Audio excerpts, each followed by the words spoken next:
we have a guest on today's episode, the one and only, the homie. Jack is in the building. Jansport Jack is in the building. Jack is back. Jack is back, and I'm so happy. I am so happy to do this. Go ahead and unmute. I'm so happy to do this, dog. With you and your team being ass. It's way more fun when the Chiefs suck. Welcome, my friend. Welcome. Welcome Hey, to 6 and 9. misery loves company. Misery loves company, brother. We thought you was gonna invite you back when the Chiefs was winning. Hell no, brother. The Not 6-win club, baby. Hey, get your shit off, y'all. Let's go 6 ahead, and 9, baby. 6 and 9 squad. 6 and 9 gang. What up, twin? Hey. What up, 6 and 9 twin? Yo, what up, 6 and 9 twin? Jack, man, what's going on, bro? How are you, dog? Welcome back to the podcast. First and foremost, it is a pleasure to have you on. Pleasure to have you back, pimp. Hey, man, pleasure being here, man. Damn, man. And yeah, then we man. lost on the men's shoe today, so we don't have a quarterback. You definitely do not have a quarterback. You don't have a quarterback at all. You don't have a quarterback at all, man. So, Jack, go ahead, man. Spill your beans. The floor is yours, man. Yeah, I'm heartbroken. I ain't gonna lie to y'all. I did say before the season started, y'all are witness. I said we was gonna go 10-7. I wasn't looking for us to do nothing outrageous this year. I already know it was gonna be rough. I thought it was gonna be 7 seed, and I conceded to that. They underachieved on my own standards, bro. Yeah. I asked for them to be 10-7, and we 1-6 on the road. Like, we can't do that. That's not in our wheelhouse, bro. That's not how we operate at all. So where do you want to start? Because there's a lot of different conversations to have in regards to the Chiefs, right? Because it just happened so fast. Like it happened so fast. You guys went 15-1 last, or what it? What it was 15-2? 15-2 last year. 15-2 last year. You got to the Super Bowl. You got blowed out in the Super Bowl, but that happens. Teams get blowed out in the Super Bowl, right? But you don't think this is gonna happen. You don't think the following season is gonna look like this. And what could go wrong did go wrong. Everything went wrong from week 1. First play, opening play, Xavier Worthy went out because the Travis running into him on the cross. That's the first play. Yeah, that was an omen. We should have known. Same game. I still think they got some of that voodoo feeling on them from being in New Orleans, man, when they got that ass whooping. That BTA really put one on them, so I don't think they never took off the Nola juice on them, man. Be honest with you. But after we lost Zay, we lost left tackle. And then my favorite guy, Mr. Taylor, sorry we got the same last name. The man continuously he the yellow flag man on our team. He might as well wear black and white every Sunday because every time I turn around, he got a flag in his pocket somewhere. So we couldn't get nothing on the line. The chemistry could never click because Pat never had a proper amount of time to actually get the ball off. And then Rashi came in week 4. Y'all seen how that started. It started off great like everything else, but once he got into rotation, it threw everything else off. And the flow that we had with Thornton was lost. Like, we couldn't. Hollywood didn't show up for a good 6 weeks out of the year. And then now he's like non-injured. Every other week he's on a non-injured list to not play. And so it's like Trav getting married. It's like too much negative energy, too much like verbiage going around everybody's name. So it's too much floating over us. We about to leave the arena and move to Kansas. We're not gonna be in Missouri anymore. We're gonna move the team to Kansas. So it's like it's a lot going on at that facility, but we'll be back next year. Pat trying to come back week 1. I don't want him to come back until week 6, but he's trying to come back week 1. And Pat is for sure coming back at week 1. He's coming back. After that game today, bro, you really want to wait till week 6, bro? You know he's coming back. The way he's wired, like I seen that dude pop his kneecap and play in the same game. So he's coming back. He had already hurt his left knee and then turned around and blew his ACL in the right knee in the next game. So it's like he been hobbling for the last 4 weeks.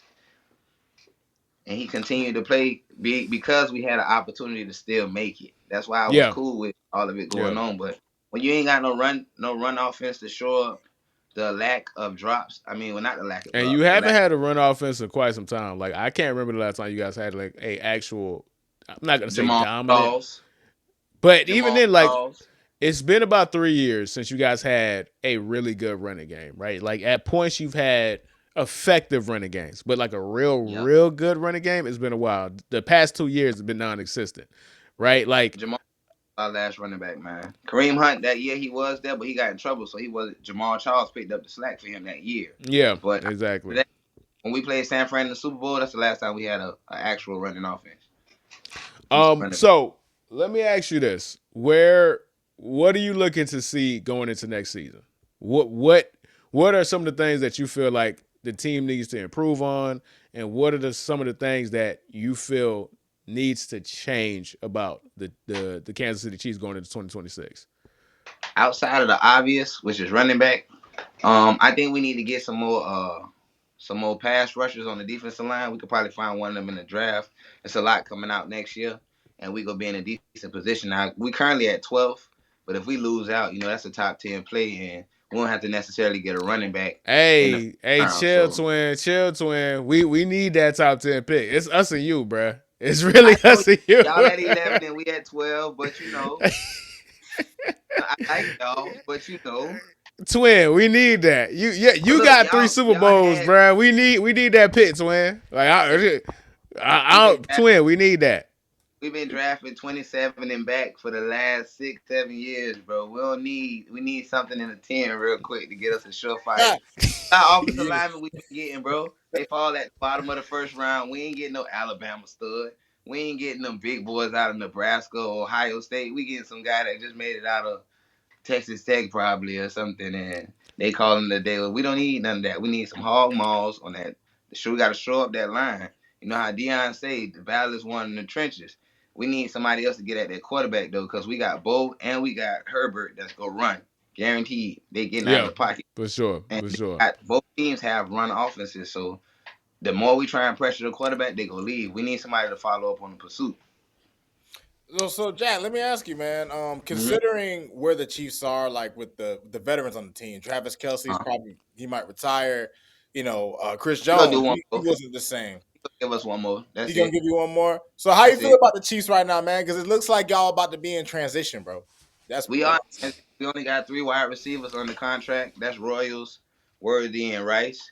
We don't have other receivers on the contract, so we could either get one in the draft, which I refuse us to do. I'd rather us bring Juju back for another year.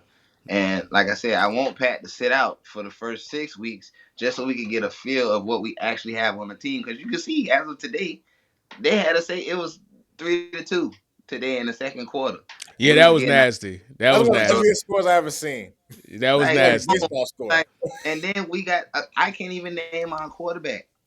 I can't even name him. So it's Ola something, Ola Kodan or some shit like that. He went This is who 11 and you guys have. This is who you guys have going into the next two games, bro. Chris him. Oladukin, number Yeah, 19. You know he trash. We don't even make right. quarterbacks with 19 anymore, bro. If you're a quarterback Joe, and you got the number 19, it's because all the good numbers are taken because you're that bad. what's even We worse? don't make 19s no more, bro. Yep. That was Joe Montana number when he played for us. So I don't even know why they let him put that jersey on. He should have been number 20, shit like that, number 3 or something. You can get your stupid number, John Kitna number or some shit. Don't get no, don't get no goddamn Joe Montana number. I feel like I know what happened, bro. Clearly this is what happened. Pat got 15, Gardner Minshew got 17, and he was like, I'm gonna get the another two. We I'm gonna going be in, I'm be man. I we doing can't get odd numbers, right? So I gotta get 19. That's how listen, that had to be. Because there's no guy that's gonna be like, I'm a quarterback, I'm finna get this wide receiver number, bro. No, it. what? Yucky. It wasn't even Yikes. funny. Only because I 16. know listen, your man was 11 for 16, Mm-hmm. 111 yards, got sacked 4 times, man. Pat has been doing something, and we'll get to this. This is pretty much a foreshadow to the next conversation I want to have. But Uh, Pat has been doing something that Tom Brady did for a long time, which is hide the significant flaws that are going around with a team because he's so great. right. Now, I have to ask you this question. Mm-hmm. We are going to see, and we got a glimpse of it today. And it is unfair because these guys are playing with third string quarterbacks, like emergency quarterbacks, and you can't function an NFL offense with an emergency Third quarterback, right? the line But too. Third string that too. offensive line too. So But we are going to have serious conversations, man, about the big homie, bro. Andy Reid, man. yeah, he got to give up Yeah. calling. He got to give up play calling. That's all it is. Yeah, he too vanilla. He don't know how to mix it up. And there's too many weapons for us to utilize in that offense for him not to be at the drawing board to have sufficient plays for each player on the team and situational downs. Like granted, Rashee Rice was doing the running and trickery the first week that he came back, but we got four other speedsters that's back there. We should have been playing Brashard Smith over Pacheco anyway, because Brashard Smith was more so a receiver down. I mean, a receiver running back. It's better to have him on the field as opposed to us not being able to get across the offensive line. We already have an issue with protecting Pat, so we know we're not going to have nobody to hold us up for us to have a formidable running game. We need somebody to come out of the backfield that could be shifty enough to get us some adequate plays down the field. We couldn't get that out of Pacheco, and then he got hurt. And Kareem Right. is Kareem. Kareem go get he's the tush push of our team. He the third down back, our spell back. He not really somebody that's supposed to be a 3 down back. So we know we wasn't gonna get much out of him. He was more so a courtesy return from the Super Bowl pickup last year, and we just rode the wave with him being on the team. But we should have played Brashard Smith a lot more. I think we'll play him a lot more, being that he's still on contract for next year. He's a rookie and he's a running back and not a receiver, so he'll still be in the team. I still feel like we should go draft one. We just don't have to go first round and get one because there's plenty of backs coming out. You never need to Yeah. go first So trying to get a running back. You don't. So in that regard, let me see if I could get it on my end, bro, because I've been seeing a lot in regards to what they got for you guys, right? So let me see if I can add it to the screen. Um and share this tab instead. So for the Kansas City Chiefs, man, these are the guys they got you looking at, man. First round pick, Francis McWow from Miami. Okay, we'll take a Second lineman. round pick, they got you taking a running back. Third round, they got you taking a cornerback, right? So, Okay, and that's just that, right? So I also have this right here, which is basically the consensus. This is pretty much everybody. And we'll go ahead with Pro Football Network, see who they got you taking. And we'll look at both the Miami Dolphins and the Kansas City Chiefs, man. So Jordan since we right, Tyson, bro. Arizona. Rod, they got you drafted Jordan Tyson, man. Do you need a wide receiver, man? Y'all need a wide receiver, man. Hell no. The last thing we need. And they get, and so basically it is. But here's the crazy part. I've seen a lot, and I mean a lot. The vast majority of mock drafts I see have you guys taking Jeremiah Love from Notre Dame, and I'm like, what the hell? Why the hell would they do that? I wouldn't rush to get him first round because granted we need a running back, but I prefer Lacey over Jeremiah Love anyway because of the oppositions that they played against and him being at Ole Miss, he had a harder time, harder defenses to see. Like you just see how Miami could barely get yards off with Mark against Texas A&M. Yeah. Like that SEC front them trenches is where it's at. So I'd rather get me a stronger back from the SEC who really know how to handle that workload. Jeremiah Love then was running the ball against D2 schools down there.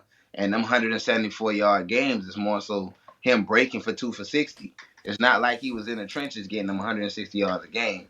So I would rather see somebody that's really a workhorse that's going to come out of the backfield. And we could get that out of Wayne Knight from JMU, or we could even get Kwan Lacey from Ole Miss in regards to a running back. We could get Knight. We could probably catch him in the third round, fourth Oh yeah, round. absolutely, absolutely, absolutely. So Listen, like you speaking we my language. You speaking my language. Sorry to cut you off because, and no, you again, good. I'm gonna look like a hater, and I'm gonna look bad because he had an incredible game today. He had a really good game today. But leading up into the draft last year, I made the point. There is no point in drafting Ashton Genty in the top 10 because Nah. what like it where the value is never gonna match the draft pick. And this is his second game with 100 yards. He's 2 out of 14, and you're a Yeah. top 6 pick. This is your second game with over 100 yards, and this game you're still not top 10 in rushing. Like So it I doesn't had make for my real season. sense to draft. Like, this is my line. You have to be Adrian Peterson or Saquon Barkley for me to draft you in the top 10. If I don't feel like you're either one of those dudes in recent memory, then I can't do it. I cannot Right. do it unless I have an incredible team and I have an incredible O-line that's going to do the job for you. And if that's the case, Right. I don't need to draft you because I could get somebody else in the third round and get Yep. 99.9% of the production. Mm-hmm. You can So get a I free. don't understand why they had so. This was a lot of, because I was looking at the consensus. I'm like, damn, Jeremiah Love to the Chiefs, Jeremiah Love to the Chiefs, and I know what that's about. That is these people who do mock drafts. They have such a skill player based bias Yeah. where that's why you see people always trying to mock wide receivers and running back and skill players at these positions. And they, because these guys don't understand what's the most important thing about building a football team. Building the trenches, it is tried and true. Yeah. That is consistent. The Eagles have been doing that my entire goddamn life. There's a reason why Yeah. the Eagles are always freaking good. They got that front line. That front seven ain't no joke. Like, you build through the trenches. It is a philosophy that's old as time. But we have allowed modern guys that are trying to get in the game change the rules. Nah, man. No. We don't No. need man. Love one go cost us too much, and Pat not looking to reconstruct his deal until Kelsey gone. Excuse me. Yeah, Kelsey go do one more ride, and then Pat got 3 more years on his contract, and he go, of course, go restructure it at the end of it to shorten it to like a 7 year deal. But we looking at, like I said, I take Knight over Love. I take Lacey over Love. Shit. If we go running back, if anything, give me some of them boys out the trenches. Like you said, the offensive lineman from Miami. UM. Yeah. I'm cool with that. We need somebody But to we, show but up the back. again, we can't let you have that because we need him, bruh. So chill. We But y'all need it. We look, need him. We Chill, need bruh. it. Chill. y'all got a better chance of winning one of y'all next games. Not happening. Not We got happening. Denver in Denver Not on Christmas happening. Day. Did you see? You saw Man, the Dolphins today? It we ain't get the happening, bruh. Bucks. We get I, the I Bucks and saw the Patriots, man, with The Quinn. Bucks have to win. The Yeah. Patriots have to win. It's after not happening, bruh. It ain't happening, bro. All right.